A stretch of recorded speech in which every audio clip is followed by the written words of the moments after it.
this panel has had, apart from Gauri Bahadur Karki,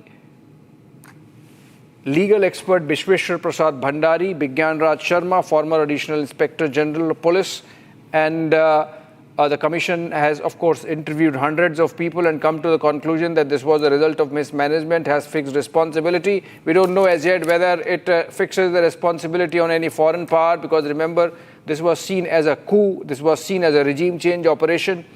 But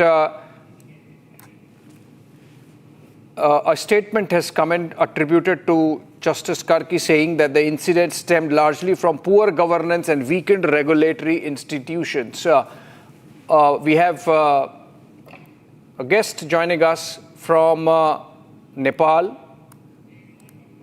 Dr. Pramod Jaiswal, Research Director at the Nepal Institute for International Cooperation and Engagement, live from Kathmandu.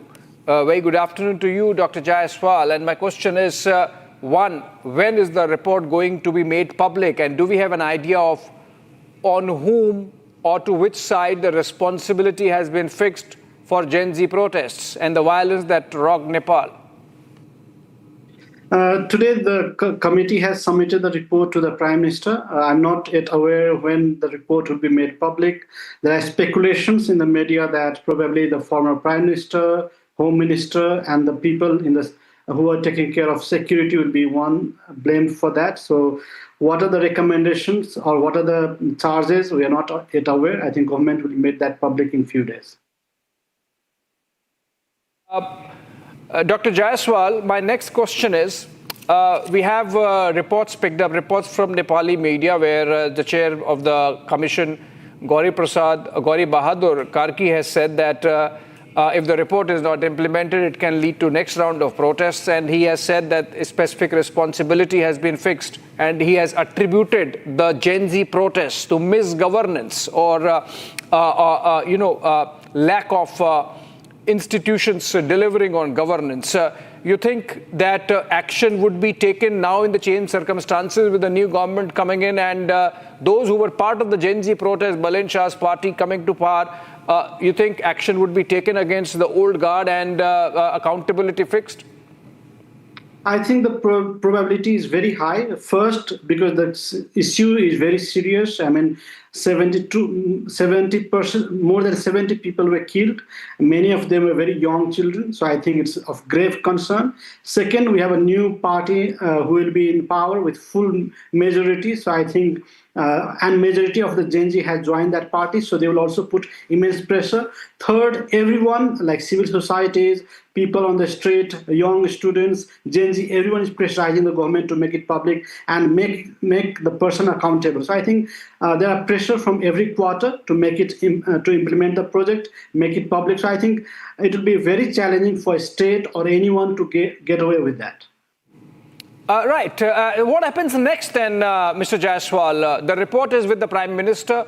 Does she give it to the cabinet? If yes, when does it become public? Maybe not immediately. She might decide to let the new government, take a call on when to make it public and how to act. So when are we looking to at the possibility of understanding what happened, who were responsible for the violence or failing to contain the violence, who incited the violence? Are you hearing about who got all these protesters out on the streets? Because initially it was suspected that this is a coup and that there is a conspiracy for regime change in Nepal. I think the report is not yet public. Whatever you have said is from the media, and those are also all speculation. So I think we have to wait for the report. We have to get through the pages and find out what exactly is there. Number two, as far as who will and what the process will follow, I am not sure, because one option is that the current Prime Minister, Sushila Karki, might make it public or hand it over. She might take certain time to read the report. It's almost 1,000 pages, so I don't know how long she will take that, how to handle the situation based on the report. I think most probably you might even think of handing over that responsibility to the new government. So I think it might be a few days if Sushila Karki herself is to address what has been asked in the report, or she might just hand it over to the next new elected government to take care of that report. Yeah. And given the fact that election results are still streaming in and there is going to be new government, Balen Shah, in fact, was not actively part of the Gen Z protests, but he had blessed those protests. He had been sympathetic to the Gen Z protesters. Mr. Jaiswal, you think that the new government would be very decisive in its approach in terms of fixing accountability and taking action on the recommendations made? I can tell you, for example, from the report, some of the media reports suggest that the Commission has recommended action against all those who fired shots, ordered shots to be fired and failed to stop them. So essentially, a lot of responsibility might get fixed on the police leadership and the Home Department there.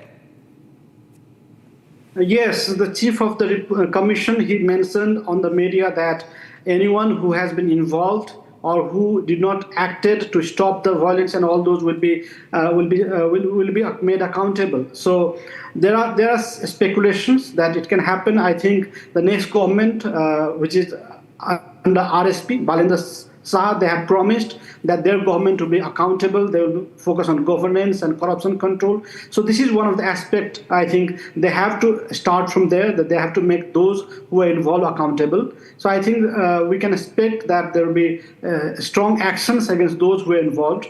As far as who are there, who are to name, it's still not very clear. So I think we have to wait for a few days to find out what exactly is in those 1,000 pages of the